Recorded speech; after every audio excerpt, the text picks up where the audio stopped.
Have you ever noticed that sometimes your anxiety doesn't come from what's actually happening, but from what your mind is imagining? Nothing bad happened. No crisis. No real danger. And yet your chest feels tight.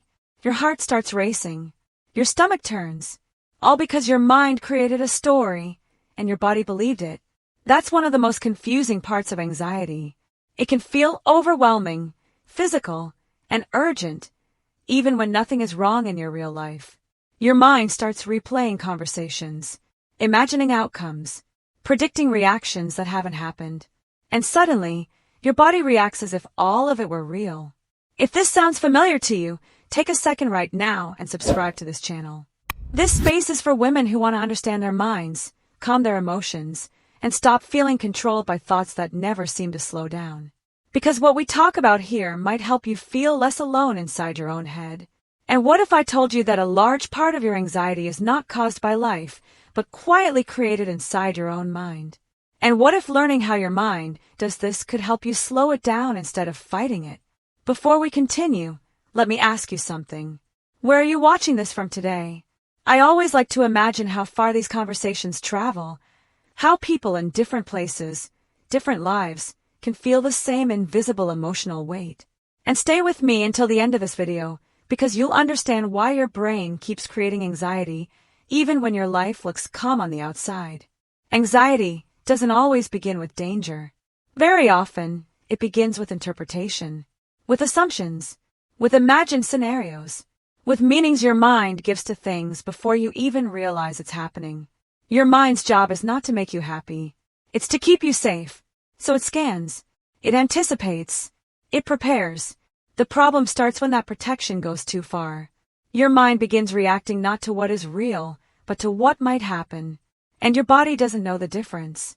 When you imagine a stressful situation, your body responds as if it's happening right now. Your breathing changes. Your muscles tense. Your heart speeds up. Have you ever felt exhausted after a day where nothing actually went wrong? Have you ever gone to bed feeling drained, even though you didn't do much physically? That's not weakness. That's not failure. That's your mind running scenarios all day long, replaying conversations, predicting outcomes, preparing for situations that may never happen. And each imagined moment pulls your body deeper into alert mode. Let me ask you something. How often do you catch yourself worrying about things that haven't happened yet? How often does your mind jump ahead, trying to protect you from pain that isn't present right now? The hardest part is this. The more you try to control these thoughts, the louder they become. Because your mind believes that worrying is helping you. But instead of protecting you, it keeps you tense, tired, and restless. And over time, this constant inner tension starts to feel normal. But it's not. There's something important most people don't realize. Your mind learns through repetition. Every time you worry, your mind interprets that concern as something important. It thinks, if I keep bringing this up, maybe I can prevent something bad. So it brings the thought back, again, and again, and again. Not to torture you, but to protect you. The problem is that your mind doesn't understand when protection turns into exhaustion. It only understands attention. And whatever receives your attention gains strength. That's why the same worries return. The same questions. The same fears. Did I say the wrong thing? What if I fail? What if something goes wrong? Have you ever noticed how your mind circles the same thought without ever reaching a solution? That's not because you're incapable. It's because worrying creates the feeling of control. It makes your mind believe that if it keeps thinking, you'll somehow stay ahead of pain. But control is an illusion. Life doesn't give guarantees. It never has. And the more your mind demands certainty, the more anxious it becomes. So it fills the gaps with imagined outcomes, usually negative ones. Let me ask you something honest. How often do your worries actually prevent the pain you fear? And how often do they just make you suffer in advance? Because that's what anxiety often does. It makes you live the same moment twice, once in your imagination, and once in reality, if it ever happens. Have you ever felt tired at the end of a day where nothing really happened? No heavy work, no big problems, no real emergencies, and still your body feels heavy, your mind feels foggy, your energy feels low. That kind of exhaustion doesn't come from effort, it comes from constant inner alert. When your mind imagines danger, your body prepares to respond. Your muscles tighten. Your breathing becomes shallow. Your heart stays slightly accelerated. And the problem is this: when the danger is real, the body reacts and then relaxes. But when the danger only exists in your thoughts, the body never gets the signal to stand down. So it stays ready, waiting, bracing, hour after hour. This is why anxiety is so draining. Your body is acting like it's in a crisis, even when your life is calm. And over time, this constant readiness starts to affect everything. Your sleep feels lighter. Your patience gets shorter. Your emotions feel closer to the surface. You may even start thinking, why am I like this? But here's the truth. You're not broken. Your body is doing exactly what it learned to do. It learned that staying alert might keep you safe. Let me ask you something important. How often do you judge yourself for feeling tired, tense, or overwhelmed without realizing how hard your mind has been working all day? There is a small but powerful shift that changes how anxiety moves through your body. It starts with one question. Is this happening right now, or is it only happening in my mind? That question matters more than it seems, because anxiety almost always pulls you away from the present and places you somewhere in the future.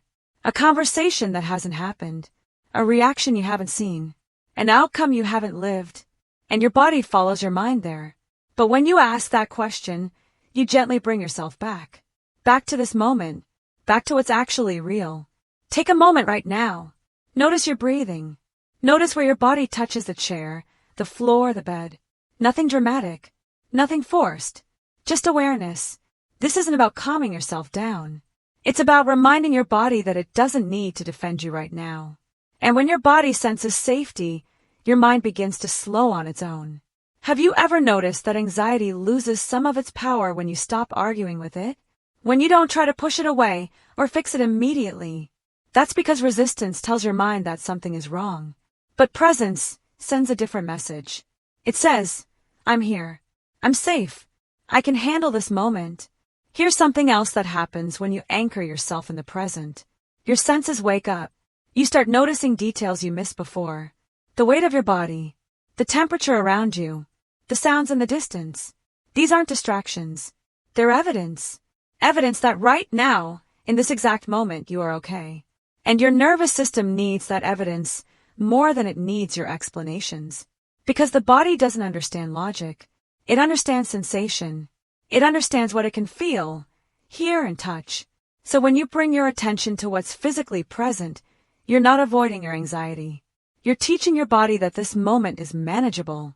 One of the hardest parts of anxiety is how convincing thoughts can feel. A thought appears, and suddenly it feels like a fact. Your mind says, they're upset with me. I'm going to mess this up. This won't end well. And your body reacts as if those things are already true. But here's something important to remember. A thought is not the same as reality. Thoughts are interpretations, predictions, mental habits. They feel real because your mind repeats them and your body responds to them. But that doesn't make them true. Let me ask you something.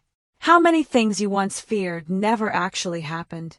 How many times did your mind prepare you for pain that never came? Your mind has a negativity bias. It evolved that way.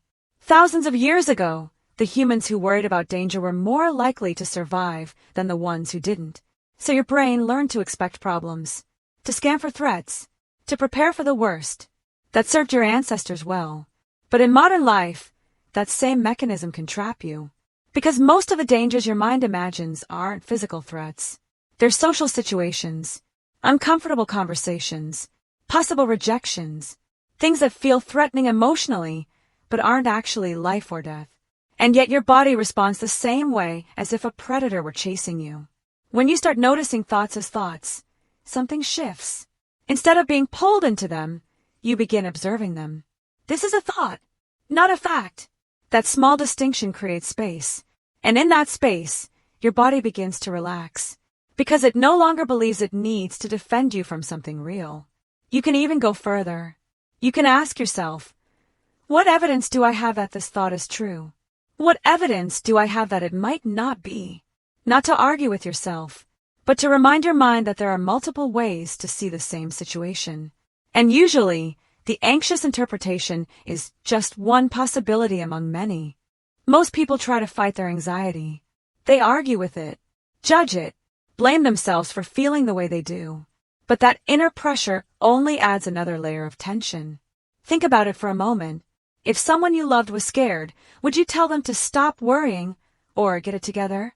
Of course not. You would listen. You would reassure. You would stay close.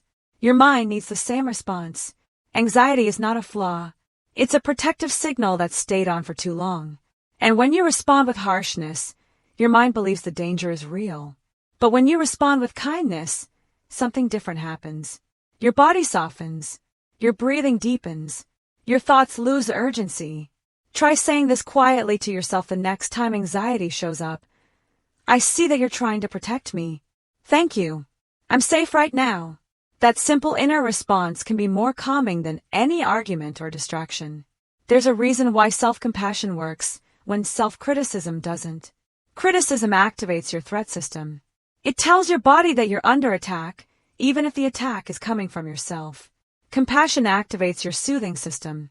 It tells your body that you're cared for, that you're safe, that you belong. And when your nervous system feels safe, it naturally begins to settle. Let me ask you something. How often are you gentle with others, but critical with yourself? How often do you offer patience to people around you, but demand perfection from yourself? That imbalance creates exhaustion, because you're constantly trying to meet standards that you would never impose on anyone else. Imagine what would shift if you treated your own mind with the same tenderness you offer to the people you love. Not because anxiety deserves praise, but because you deserve peace. Calming anxiety doesn't happen all at once. It happens in small moments, repeated gently over time. Your mind learns the same way it learned anxiety, through repetition. That's why small daily practices matter so much.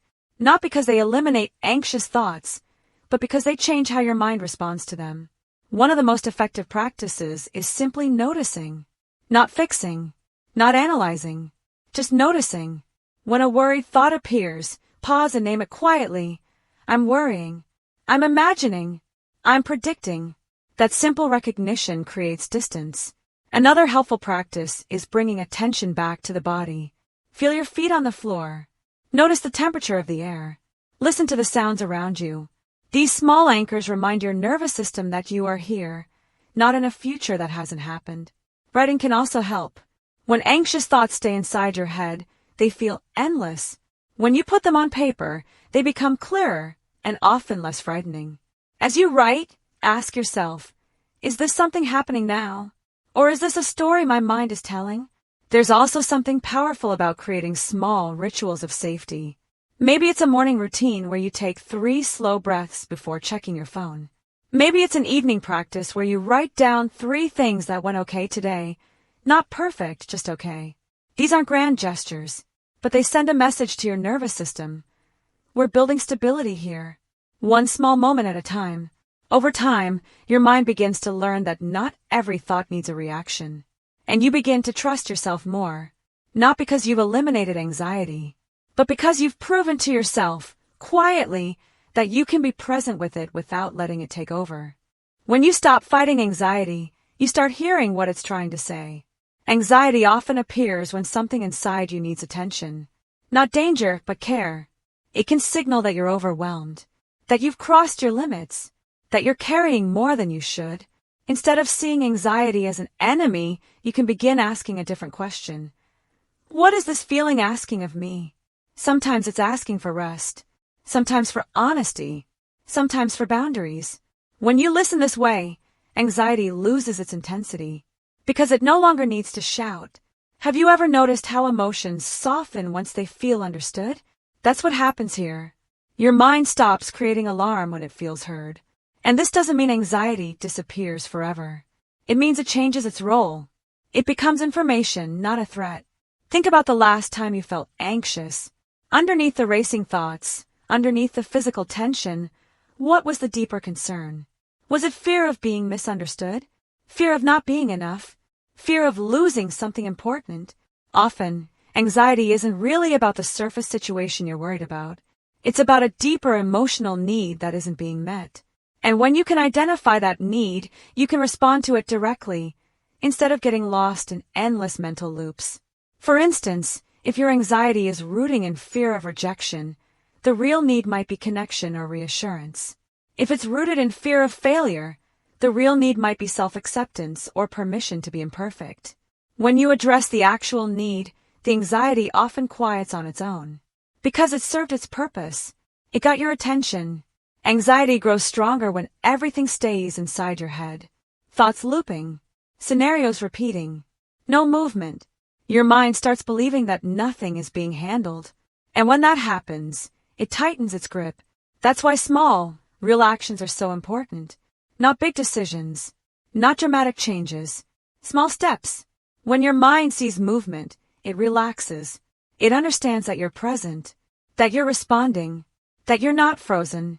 If a thought keeps returning, ask yourself, is there one small action I can take right now? Sometimes the action is practical. Sending a message, making a note, scheduling something. Sometimes the action is internal. Taking a breath, standing up, changing your environment. These small actions send a powerful message to your nervous system. I can handle this. And when your mind trusts you, it doesn't need to stay on high alert. Here's what many people don't realize. Action doesn't have to solve the whole problem to reduce anxiety.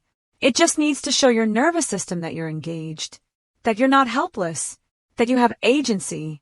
Even something as simple as washing your face, making tea, or stepping outside for 2 minutes can interrupt the anxiety loop. Because it shifts you from passive worrying to active presence. Your mind interprets that shift as, okay, we're doing something. We're not stuck. And that alone can lower the intensity of anxious thoughts. Let me ask you something. How often do you expect your mind to calm down before you act, when action itself is what helps calm the mind? The way you speak to yourself matters, more than you think. Your mind listens to your inner voice, even when you don't realize it. If that voice is harsh, urgent, or critical, your body stays tense. But when that voice is calm and reassuring, your body begins to soften. Think about how often you say things like, why am I like this? I shouldn't feel this way. I need to stop overthinking. Those sentences may sound logical, but to your nervous system, they feel like pressure. And pressure keeps anxiety alive. Now imagine speaking differently. Instead of what's wrong with me, you say, this is a moment of anxiety. It will pass. Instead of I can't handle this, you say, I've handled difficult moments before. This isn't pretending everything is fine. It's reminding your mind that you are capable. Your inner dialogue shapes your emotional reality more than most external events do. Because while you can't always control what happens around you, you can influence how you interpret it. And that interpretation is delivered through the voice in your head. If that voice constantly predicts disaster, your body will prepare for disaster. If that voice acknowledges difficulty but also reminds you of your resilience, your body will stay more grounded. One practice that helps is talking to yourself in third person. Instead of I'm so anxious, try she's feeling anxious right now. It sounds strange at first, but it creates emotional distance.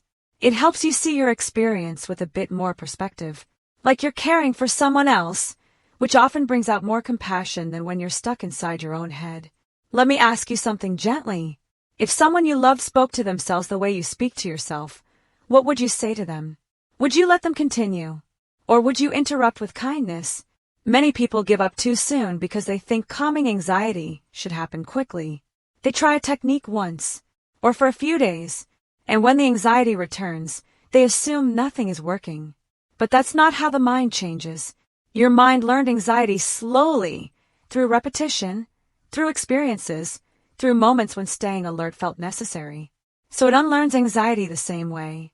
Slowly, gently, consistently. This is not about doing everything right. It's about showing up again and again. Some days you'll notice your thoughts quickly. Other days you'll get caught in them. That doesn't mean you failed. It means you're human. Every time you pause instead of spiraling, even for a second, you're teaching your mind something new.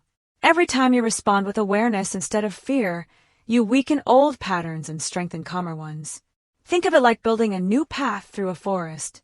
The first time, you have to push through dense brush. It's difficult. It takes effort. But each time you walk that path, it gets a little clearer, a little easier. Eventually, it becomes the natural route your mind takes. That's what you're doing with these practices. You're creating new neural pathways, new default responses, and the more you use them, the stronger they become. But if you only try once or twice, the old path, the anxious one, will still be the easiest route for your brain. Let me ask you something honest. How much pressure have you been putting on yourself to fix your anxiety? What if healing isn't about fixing anything, but about practicing a new relationship with your own mind? What if progress isn't measured by how few anxious thoughts you have, but by how quickly you can return to yourself when they appear? Real calm doesn't feel like silence. It doesn't mean your mind never wanders. It doesn't mean anxiety never shows up again. Real calm feels like space. Space between you and your thoughts.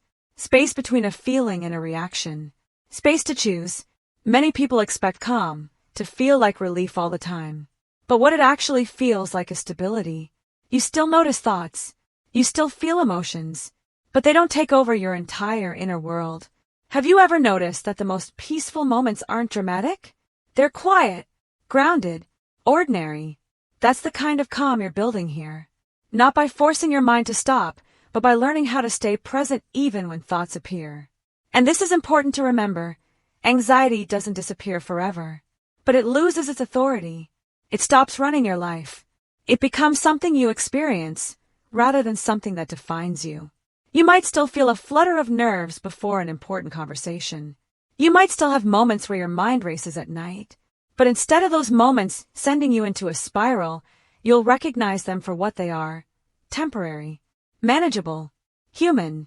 And you'll have tools to meet them with presence instead of panic. Real calm also means you stop waiting for the right conditions to feel at peace. You stop thinking, once the situation resolves, I'll relax. Once I know the outcome, I'll feel better. Because you realize that peace isn't something that happens to you. It's something you practice. Something you return to, again and again, regardless of what's happening around you. Let me ask you something meaningful. If anxiety no longer controlled your inner world, what would feel different in your daily life? How would you show up differently? What would you allow yourself to do that fear has been keeping you from? Controlling the anxiety you create in your own mind doesn't mean eliminating thoughts or emotions. It means understanding them. It means slowing down instead of fighting, observing instead of believing everything instantly, responding instead of reacting. Your mind will continue to create thoughts. That's what minds do. But you are not required to follow every one of them. Each time you notice a thought without getting pulled into it, each time you bring yourself back to the present moment, each time you speak to yourself with kindness instead of pressure, you reclaim a little more of your inner peace. This is how change happens. Not all at once, but moment by moment. And if anxiety shows up again, because sometimes it will, remember this. It's not a sign that you're failing. It's a reminder to come back to yourself, to breathe, to notice what's real, to trust that you can handle this moment. If this video helped you see your anxiety differently, subscribe to the channel and stay with us. Here, we talk about emotions without judgment, without pressure, and without pretending that growth is instant. And if you want to go deeper into your emotional growth, I created a practical guide on emotional self-mastery to support you. This guide was designed to help you regulate your emotions, stop overreacting or oversharing, and build inner stability step by step at your own pace. You'll find the guide in the first pinned comment below. Because emotional growth isn't about becoming someone else. It's about learning how to feel safe inside your own mind. Thank you for being here.